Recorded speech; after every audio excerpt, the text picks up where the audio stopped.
procedures. If you are a new pass out and want to start a ultrasound clinic along with invasive procedures, you need to apply to the appropriate authority with the Form A, and we need to attach certain documents. This has to be done in 2 copies, and we have to tick the invasive as well as non-invasive in the form. ये arrow उधर दिखेगा क्या? Arrow इधर दिखेगा कि दूसरा arrow लेना पड़ेगा? आ रहा है ना? Okay.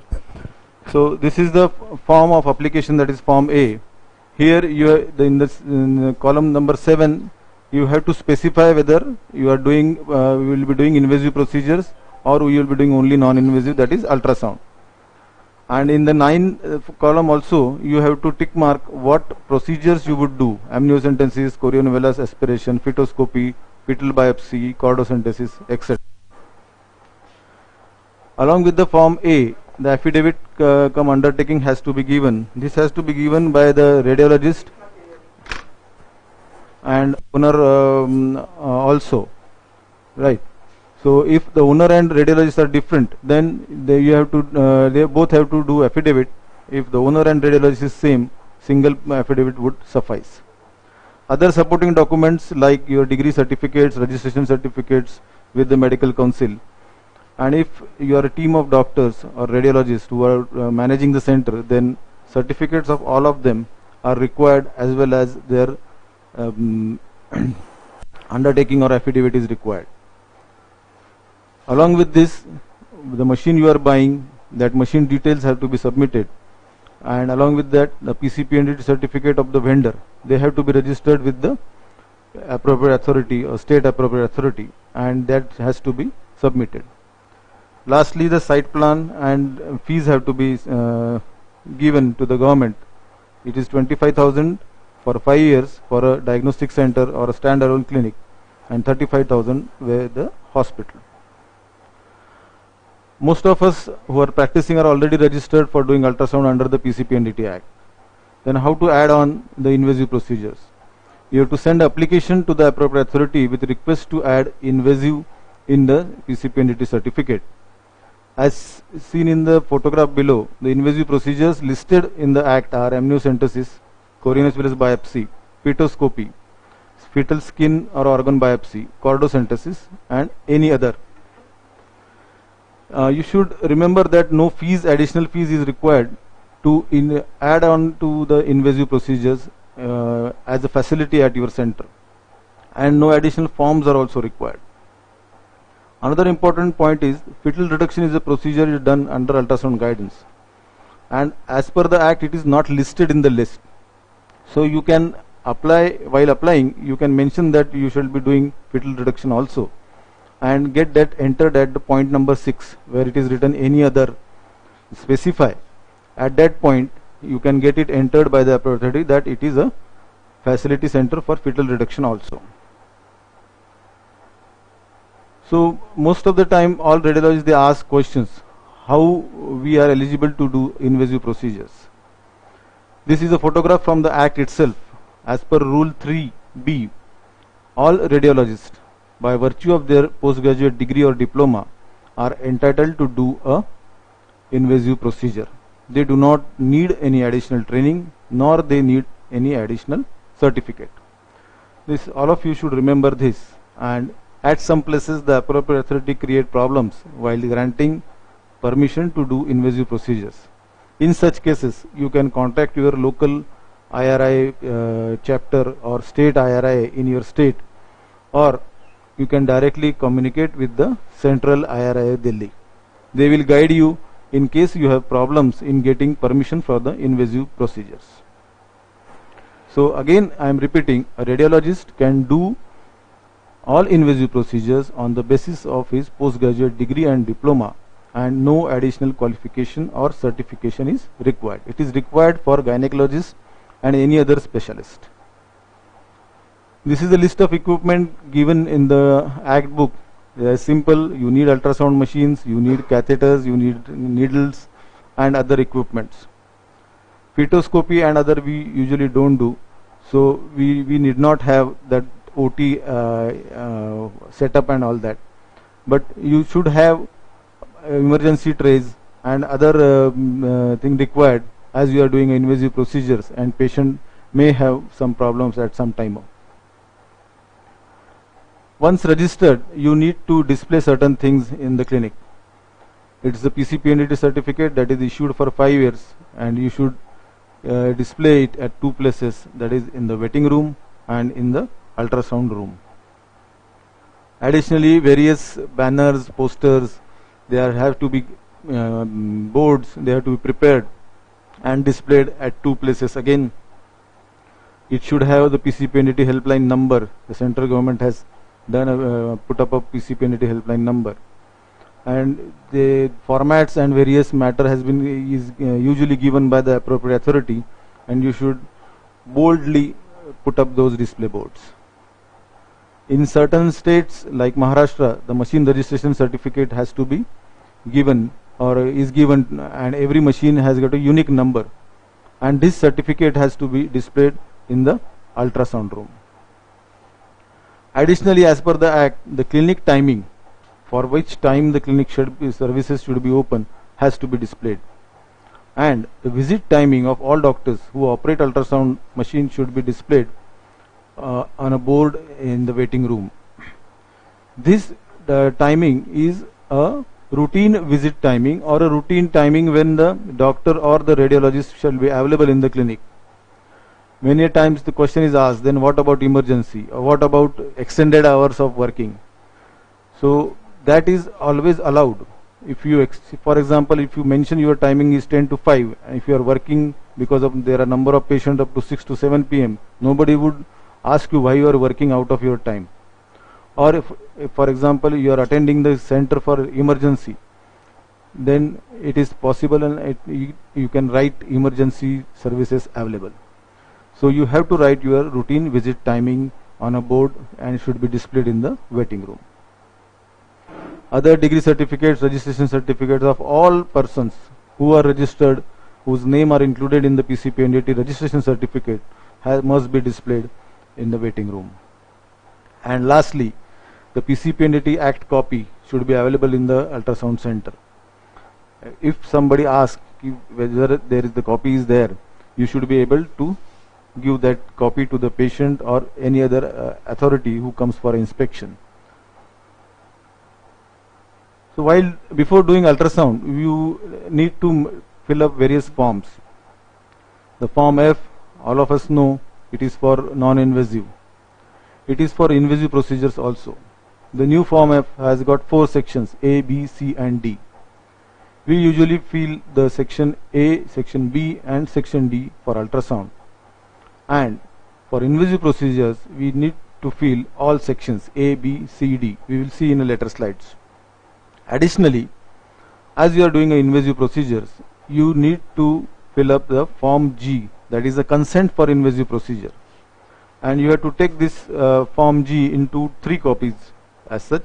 1 copy has to be given to the patient, 1 copy will be sent to the laboratory along with the sample, and 1 copy for your record. So form G filling is extremely important and is mandatory under the Act for doing invasive procedures. So this is form A. Section A has got all patient details right from our center numbers, center address, patient name, patient number of children, other patient information like address, phone numbers, and referred by whom, etc.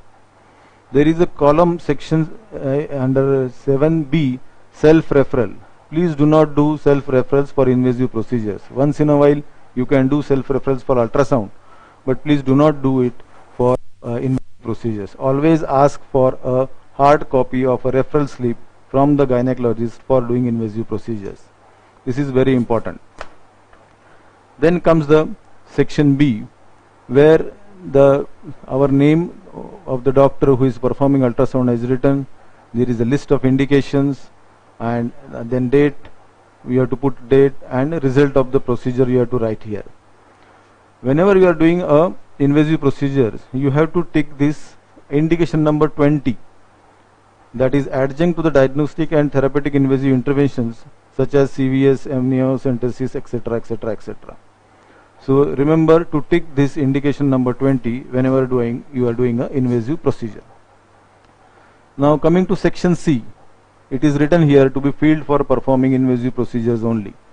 Here again you have to write who is doing the procedure, what is the history, whether there is a history of medical disease or genetic disease in the family, which type of disease it is. Accordingly you need to tick mark. And point number 19 is indication for the diagnostic procedure.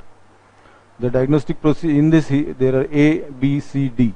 In A, if there is history of previous child born with some disorder like chromosomal disorder, some anomaly, hemoglobinopathy like thalassemia, sickle cell disease, some single gene disorder, so on and so forth.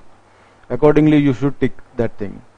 If the patient's maternal the maternal age is more than 35 years, then you have to tick mark this B. And if parents or sibling have some genetic disease, then you have to tick mark this C.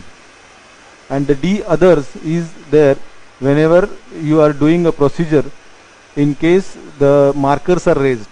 That is the most commonest indication in practice, that the markers come raised and then patient is subjected to the invasive procedure. So in that case you should write that indication in the D part of this. And again date and which procedure has been done and other information, and which tests have been recommended, whether chromosomal studies have been done like karyotyping and FISH, or molecular studies or biochemical studies. All these things, each and every point has to be mentioned and tick marked and filled up, and then your name, signature, registration number, seal of the clinic, everything has to be put on this form. Section D, as you know, is a declaration of doctor and declaration by the patient. This is the format of form G. Here you should write patient's name, their address, and the patient has to sign here, and then our doctor's name, doctor's registration number, and you have to put up a seal or a stamp of your clinic. Additionally, if as you are doing invasive procedure like any other invasive procedure, you should take a consent from the patient. This is a format of the consent. It varies person to person or center to center, but you have to just mention patient name, details, and why who has the referring doctor who has advised the procedure, what was the indication, how the counseling was done, counseling about the diseases occurring in chances of diseases occurring in the fetus, and various procedures that are possible, whether patient is a candidate for amnio or a CVS, and what and counseling about the risk involved in the procedure. Everything you need to explain, because most of the babies are precious babies and patient need to be informed about this. Then as you have done a procedure, you should give a report about what has been done. For example, this is a report of amniocentesis. It shows the indication, the counseling, how counseling was done, what anesthesia was used, what needle was used, how was the procedure done, and were there any complications. And after doing an intervention, it is required to show normal cardiac activity and movements and mention in your report that the procedure was uneventful. You have to write about complications if any, and you have to prophylactic medication that has been given, that also you have to write. And then you can write the impression, amnio done, procedure uneventful, and what investigation have been advised. Now you have got the sample. That sample has to be sent to the genetic laboratories. Various genetic laboratories have their own format of taking patient history, other details, sibling details or parental details and all. So accordingly that form has to be ticked up and you have to sign and write your registration number, etc. on this form. These are various forms by various companies. Whosoever is taking sample early from your center, you should contact them and have their forms with you. Usually they come to collect the sample as soon as possible, as soon as the procedure is done.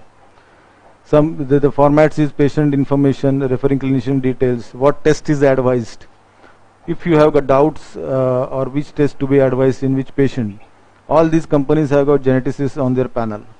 So you can directly communicate with them, and in case you have doubt what exact test should be advised, you can discuss with them. They help you out in deciding the type of investigation required, and what sample, what procedure has been done, and how it is being given. This is all mentioned in this form. This is the form E. This has to be filled up by the genetic laboratory.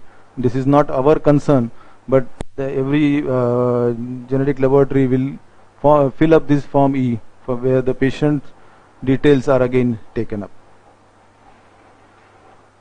So as far as possible, keep a separate file for invasive procedures, because whatever sample you are sending to the lab, the report shall come after some days. It takes some days as far as the investigation or as the type of investigation you have advised, and till that you can write the report is pending in the form. And once the report is received, always make it sure that to attach that report in the patient's form, and in the form if you can add up that this was the report of the investigation. In ultrasound, the report is immediately generated, and we can attach that copy.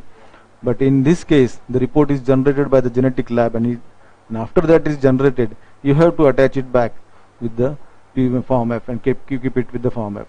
So for record keeping, we should have declaration of the patient, doctor signature on the form F, form G signature before the procedure, declaration of the doctor on ultrasound report or the amnio report or CVS report, USG print photo, that record has for record is required, then the patient report hard copy is required, informed consent of the patient, that is required, referral slip, again I am telling referral slip hard copy is must. Do not do on WhatsApp copies or patient on only on, if it is written only on the requisition on the patient's doctor's letterhead. Ask the doctor to write a proper referral slip with investigation advised, and there has to be doctor's registration number, sign, stamp, everything should be there for invasive procedures. For ultrasound, we usually take xerox of the doctor's letterhead and all, but for invasive procedures, don't do that. And lab form, also copy of lab form you should keep with you. This is the monthly report format. Here you should add all the indications, if any, for the invasive procedures. Add up both ultrasound and other invasive procedures into the procedures carried out, and accordingly you can total the number and send it to the appropriate authority every month. All this record has to be kept for 2 years. So that is all about PCPNDT formalities for the following invasive procedures.